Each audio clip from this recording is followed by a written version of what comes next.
Podcast. Real conversations with the people behind Bristol's businesses.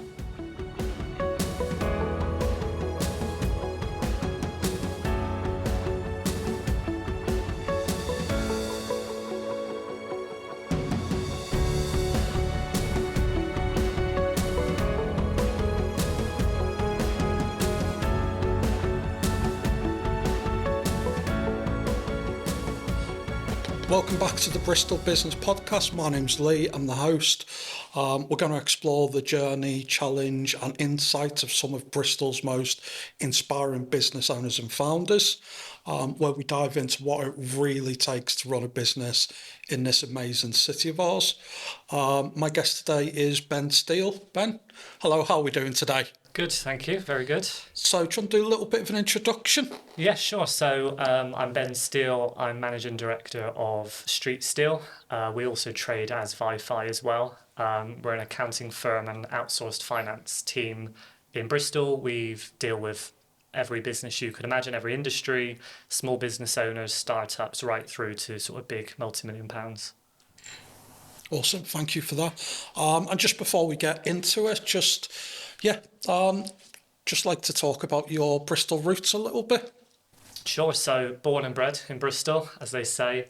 Been in Bristol since I was born, obviously, but have been in small business and accounting for about 18 years now. Always serviced and looked after mostly Bristol-based businesses. Obviously, as my business grows, our reach expands outside of that, but we're heavily involved in the sort of business scene in Bristol. We're founding members of something called Better Business Bristol. Is Bristol 24/7's group, which basically brings small business owners together across Bristol and sees how we can sort of develop things and improve life for small businesses in the area, essentially. So we're heavily involved, let's say. Awesome. So let's start at the beginning. So what led you to start the business and what gap did you see in the market that you thought you could exploit? Sure. So I've been in sort of small practice, which essentially means accounting for small business owners for around 18 years. It was about 8 years ago I started my firm. The reason being is I kept spotting issues with service and how small businesses were looked after. And every time I came up against the challenges, I didn't own the business, and so there was nothing I could do. And I could see the way accountants looked after small businesses was poor, the service was rubbish, and our industry could do better. And so eventually in 2017, I decided, actually, instead of just seeing these things and being frustrated with not being able to do a lot, why don't I start my own from scratch and start to give the service that I think our industry should and could give? And that's how it was born. So I started from, spare bedroom, no money, no clients, and have built now sort of £1 million plus firm, big team. And that's purely off the back of just delivering the client care and service that our industry should, and have proven that you can still give a good service, even if you are a traditional accounting firm, essentially. So did you always have the desire to start your own business, or did that come later? I did, and it comes from, I blame my dad for having that entrepreneurial sort of spirit, is what some people call it. I call it sleepless nights, of having that mindset of an entrepreneur. My dad always, was a bit of a Dell boy, always running some sort of business, every type of business you could imagine. He had a way of making money out of things, and I think I got that spirit from him, and so I always knew I would have my own business, and it was always a long-term goal. Did I think I would be starting as early as I did at 27? Maybe not, but I'm glad I did now, obviously. But always knew, I've always said I would make a nightmare employee for someone, and probably did in the past, because I always have big ideas, big ambition, want to do better, want to do more, and so yeah, it was bound to happen one day. What were the early days like with just you and on your laptop in the spare bedroom? Very tough, like most small business owners. And obviously the beauty of what I do is I talk to, 400 plus small business owners in the area. And so I see all the scars, I see all the pain points. And so I had the same journey. It was those days of 3 or 4 days into starting your business and you've still got no clients, no income, and you're starting to think, what have I done? And then it builds, but very slowly. And again, you have those worries of, have I made the right decision? But I always thought to myself, I've got the drive and ambition, and so I will get there, and I just have to keep looking at different ways of getting there. And eventually it came, but I had 3 or 4 months of no income and just hammering out emails, phone calls, reaching out to people, going to networking, all these things that you have to do to get off the ground. And it was 2, maybe 3 years before I even took a wage out of my own business. And dealing with small business owners, I know that struggle, and I know it's not always possible to do that. But the reality of starting a small business from scratch can often mean it's a long, slow, difficult start.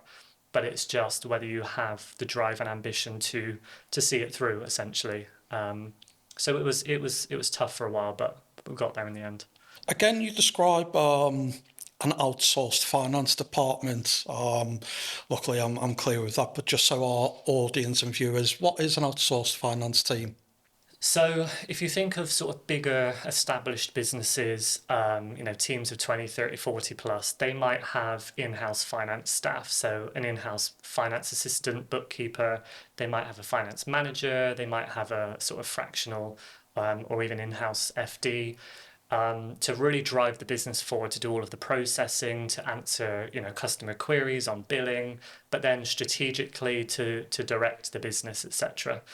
Small businesses will look at that and say, well, I'm years away from that sort of help, and I've just got to put up with having a traditional setup, which is often an accounting firm who just does all of the basics, ticks the boxes, but it's not giving them that hands-on help. It's not saying, how do we improve? How do we make profit? Where do you want to get to? How do we get there?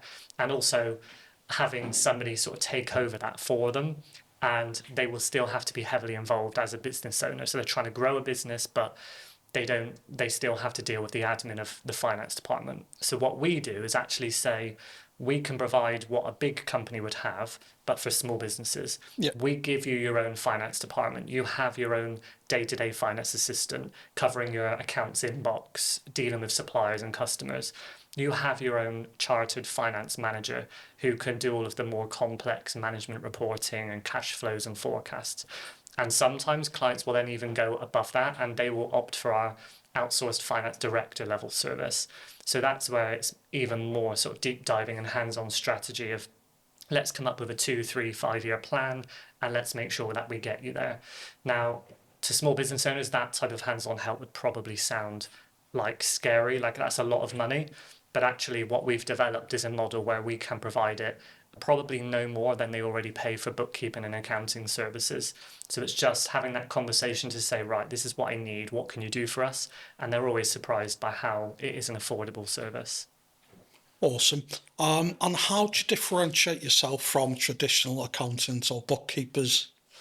There's lots of ways. Sadly, some of our USPs are basics to us. So what I mean by that is speed of communication, response times to actually talking to clients, availability. So sadly, it's still the case that in our industry, you could be waiting anywhere from 3 days to 3 weeks for a response from your accountant.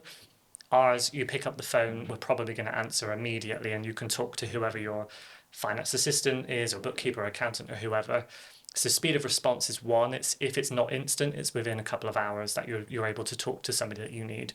And to me, it's sad that we have that as a USP still today, and it's not sort of become the industry standard, but there we are. The other thing is we're all UK based, so it's becoming the norm in our industry to outsource outside of the country. Our team are all literally 2 minutes from here, down the road in Bristol. We deal with the whole of the UK. We have a lot of clients in London now, but our whole team, everybody here is in Bristol. So that's another sort of plus point, because we understand the market, we understand the industry. So it's a bit more personable, I guess. And the other big thing is the level of service and the level of care. So my team are heavily trained on, 5-star service, no matter whether it's a small one-man band paying £200 or whether it's, a multi-million paying us 10 grand. It's same level of service, whoever they are. And it's creating that personable connection with our clients, of getting to know them, what it is they want, how they tick, as opposed to just a sort of number, essentially. I couldn't agree more. It all resonates with me. I mean, especially the bit about responses up to 3 weeks. That just, as a salesperson, it just makes me kind of a little bit inside, makes me sad because pick up the phone straight away, get back to people within minutes, maybe hours, not days slash weeks. So, yeah. So, what type of businesses typically benefit from your model?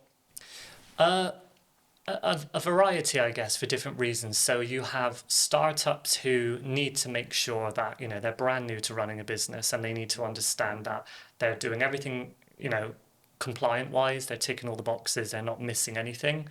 So sometimes it's those who benefit from our hands-on service to say, look, you need X, Y, Z, we'll take care of it. You focus on growing your business, we'll cover the basics and make sure you're ready.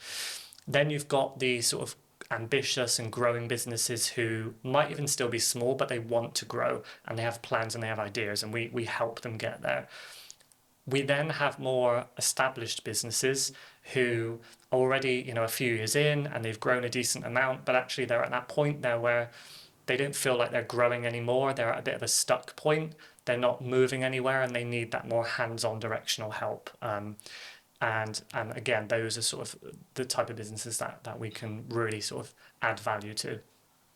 Cool. Are they typically in a particular stage, or do you see everything from the whole spectrum? We do. So one big area we work with is tech companies, and quite often they will be at startup phase. So they're just starting off. They've got an idea or they've got sort of funding and backing, and so they're just getting off the ground. And because of that industry being like that, we deal with a lot of very early sort of startup stages. We also deal with hospitality a lot. So a big sort of specialism we have is in food and drink industry. They tend to usually come to us once they're more established. We get startups, but those that might have one or two sites and they feel a bit stuck and they want to expand in Bristol or across the country. And again, we step in to help facilitate and make that happen with them. The in-betweens, the ones where they're sort of 1 or 2 years in, they're up to 100k turnover, they tend to be more so the ones that are a little bit more settled for a while. They have a traditional accountant covering the accounts and tax returns, and they sort of stay where they are for a little bit.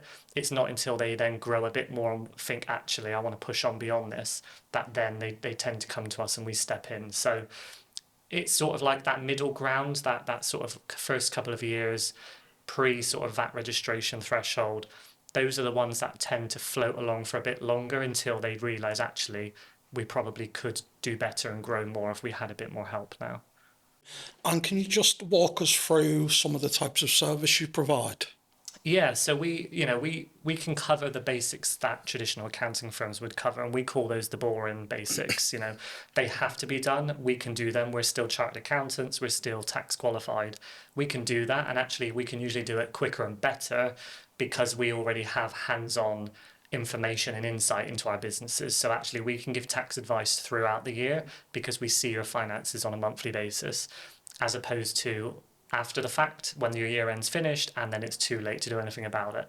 So yes, we can cover the basics, and they're the boring bits. They have to be done. They don't add value. They don't give you insight. That's how did we do 12 months ago.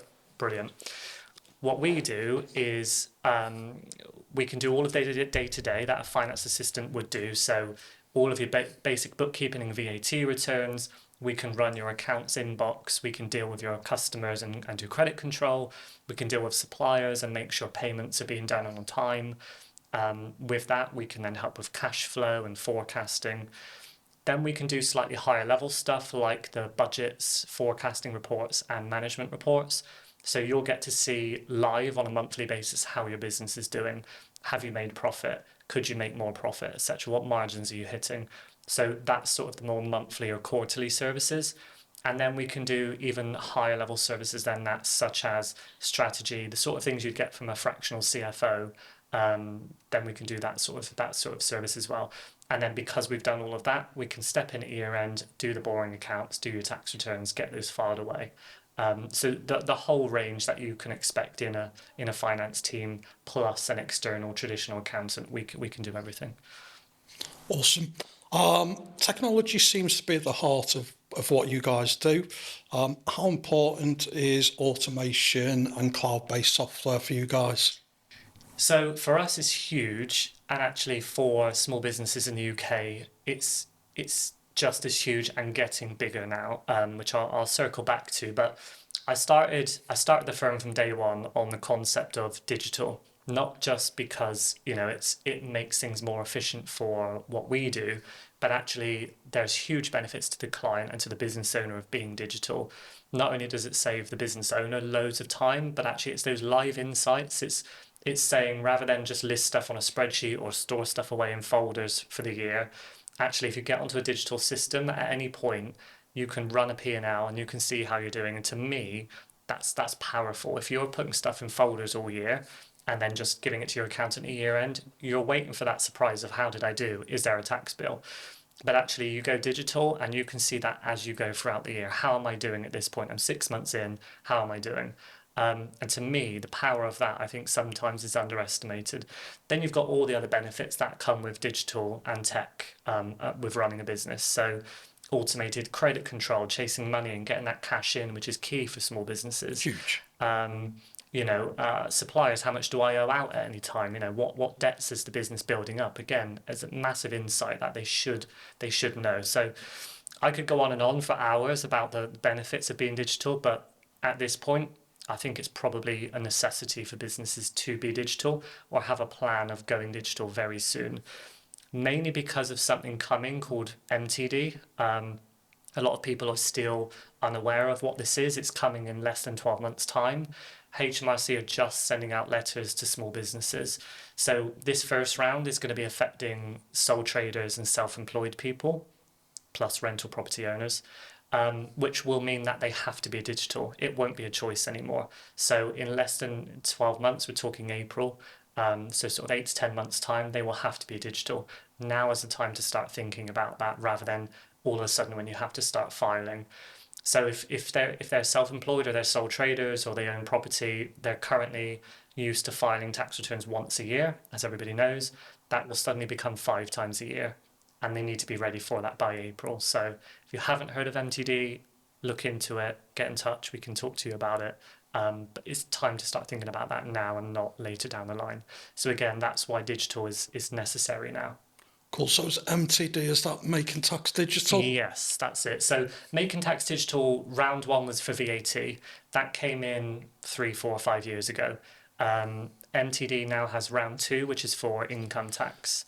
And that's the bit that I was just explaining then. Awesome. I love the technology piece. I mean, in my day job, I sell car software, so we export all the numbers, like how many hours of people have worked. And what a lot of our customers do is they give their accountant or their outsourced finance department a restricted login, so they don't need to see any care details, medical records. It's just hours that the staff have worked, travel time, travel mileage for payroll, how many visits the clients had for invoicing. So yeah, again, it just makes that thing really seamless. Definitely. We actually work with the care at home industry a lot. We work closely with big franchises in the country and lots of their franchisees. And exactly that, it's that those businesses these days would be near impossible without tech. So as you said, they will export to us for payroll purposes, all of that detail, the different rates depending on whether they've worked evenings or weekends or and the sales side, and making sure that you keep on top of invoicing and money coming in. You've got 30 to 50 carers around, out and about doing different hours. And without tech, sometimes we see it a lot. Small business owners will lose money because they lose track. They do invoicing. They're supposed to do it daily. Before you know it, a week's gone by and they haven't sent invoices out, and then they're struggling. Have I sent everything out? Have I forgot something? And quite often they will. And at that point, sadly, as a small business owner, you might have a customer turn around and say, well, that was 3-4 weeks ago. I'm not paying you for that now, and you see that a lot. And debt collection, you leave a debt too long and suddenly that person isn't paying you for some reason. And as a small business owner, it's tough to chase debts, so different skill sets as well. Yeah.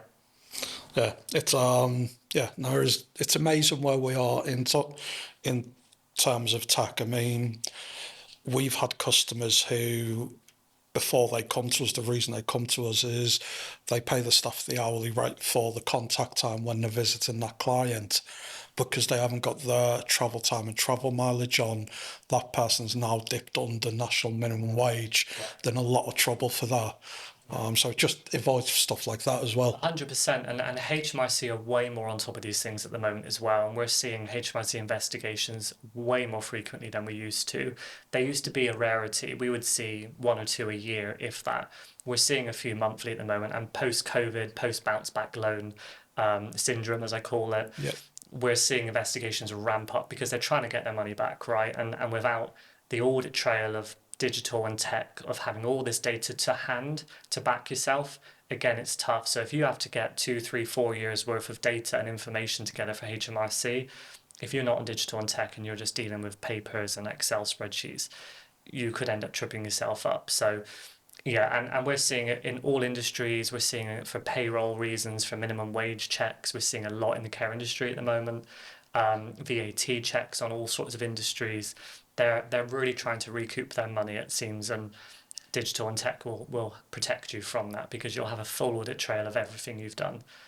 Yeah, always easy to see where you're going and then to make slight adjustments as opposed to you've gone all the way down now and I need to panic mode. When it's too late often, exactly. Yes. So are there any tools or systems that you've implemented that have changed the way you deliver your services?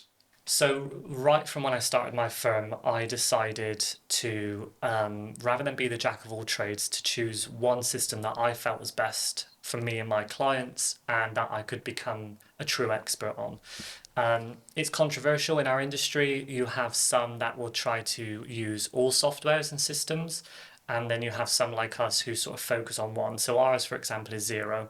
So you have the main players, QuickBooks, Sage, and Xero. Yep. My team decided, or my firm decided early doors to focus on Xero and become true experts. To us, Xero can do everything that the other softwares can do, but actually there's a lot more features, it's a lot more user-friendly, and it has a lot more links to third-party apps and integrations that work with Xero. So that's the main reason we focused on it. Times change and times will continue to change, and who knows, one day we may branch out to others.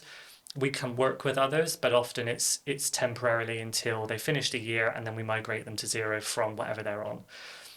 If we're providing services anyway, then often it's not a bother to the client, because if we're maintaining the books and records anyway, then we show them how to use it for what they need to use it for, to run reports, to send out invoices to customers.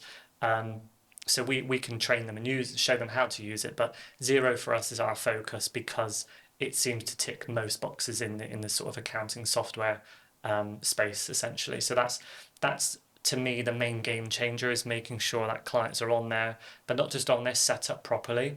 So most business owners will be able to create a subscription with any software and sort of start putting numbers in, but actually getting the setup right is key. Making sure you have a structure to your P&L that actually represents your business, and not just using the codes and phrases that they give you, but actually changing them, adding new ones, and saying, how does my business work? And then working from the P&L that way. So the first thing we do when we take over a client is we check, what is your chart of accounts? What does your profit and loss report look like? Does it represent your business? Are you just using codes that are already set up on there? Or have you started to create new ones? Have you changed the structure of what it looks? Because the template that these softwares will give you are never perfect for any business, and it will need some customization. But again, what you'll find is most accountants and bookkeepers will just work with what they've got, because they don't put in the time and effort to actually understand the business, how your business operates, what's the model, what are you tracking, what do you need to track, that type of stuff. Yeah, I mean, that resonates a lot with me. So every tech business I've worked in over the last 10 to 15 years have all used Xero, so there must be something in it there. So I've always found it to be a really good platform as well. So what's been one of the toughest challenges you faced growing a business? To me, I'm in that position where I had the business pre-COVID and survived through COVID and have come out the other side.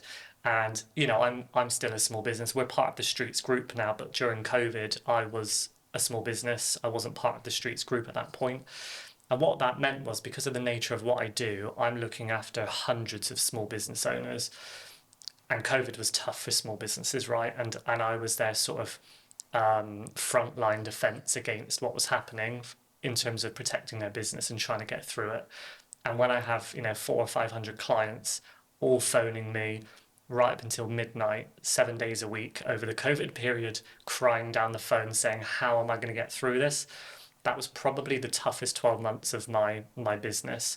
We did it. We didn't lose a single client over COVID. I got them through it.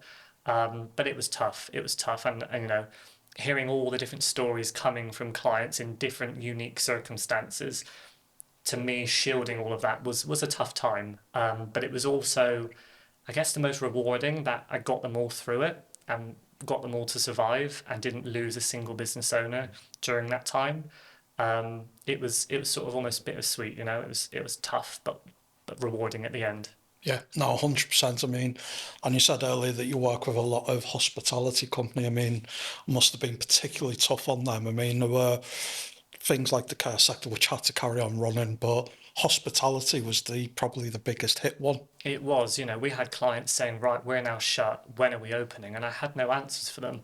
And 2-3 months down the line, when they're still closed, we're then having to talk strategy, right? So, okay, you can't open the doors, but how can we swivel? How can we make this work? You haven't ever offered delivery. Let's change direction. Let's add delivery as a service, because at the moment you've got no revenue. It's that, and you carry relying on sort of bounce back loans or the recovery scheme loans or furlough payouts, but actually that's a temporary plaster. That's not a longer term strategy. And at that point, as you probably remember, we didn't know how long this was going to go on. Yeah. We didn't know where things were going at that point. So you had to think quick, change, direction whenever you needed to. And that might have been several times within 2 months of changing direction, starting services that you've just never provided before. But that's where that key sort of live financial data and information comes from, right? And comes into play. Because if you're used to giving books to your accountant once a year, in those moments, and COVID's a rare extreme, I know, but actually there's always going to be moments in a small business owner's lifetime where things will suddenly come out of nowhere. Unexpected costs, unexpected emergencies, things happen, bad reviews suddenly hit your business bad. Yeah. All these things, when you run a small business, they come out of nowhere often. And no matter how big you get, they keep coming. And so it's about being in a position where you can pivot and react quickly and not think, well, actually, I don't know how to react now because I don't even know how the business is doing. Can we survive this, etc.? So it all sort of circles back to just having that knowledge and power to be able to think quickly as a small business owner. Awesome. And have there been any big lessons or Eureka moments along the way? There is, and it still makes me laugh now because, years later, it still is a frequent thing that I see with new businesses and small businesses. It's making sure you are planning ahead for tax. It's very easy to get caught up in seeing the money start to flow, seeing the sales start to rack up, and before you know it, you've spent that money or you have plans for that money, and then you get to the end of your first year or year two, and suddenly you've got these tax bills or VAT bills or PAYE bills, and you're like, oh, I don't have the cash for that because it's been spent, it's been put into sometimes growing the business and investing back into it, but actually that can sometimes be the downfall of a business very quickly. Their HMRC debts start to rack up. We see this still today with hundreds of small businesses where their balance sheet shows 10 grand owed for VAT, 12 grand owed for PAYE, 10 grand owed for corp tax, and suddenly they don't know how they're going to pay that. And before you know it, the next lot of bills come and they owe more money. And that's the main reason we're seeing small businesses shut down at the moment, is because they end up building up so much HMRC debt that it just gets out of control and there's no way back out of it. So be aware of your tax bills as they're building and start to put that money away. Pretend it's not yours and put it away, because it's a very, very slippery slope for small business owners. Awesome. I'm nearly out of time, but any standout moments or partnerships from the Bristol business community?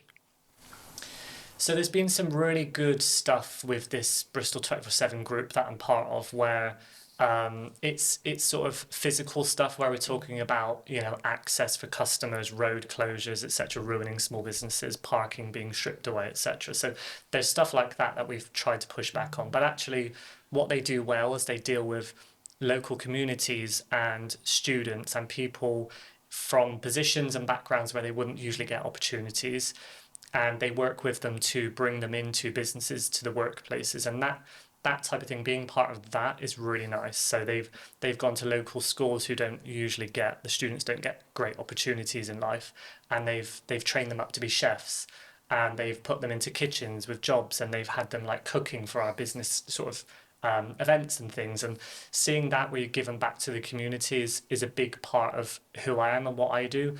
We work closely with young people because of myself and from a very humble council estate background with no opportunities where I grew up, but actually to not go down the university route, because that's not what we did where I was from, but still make a success. I now want to give that back to other young people who don't always believe they have that type of opportunity or a future ahead of them.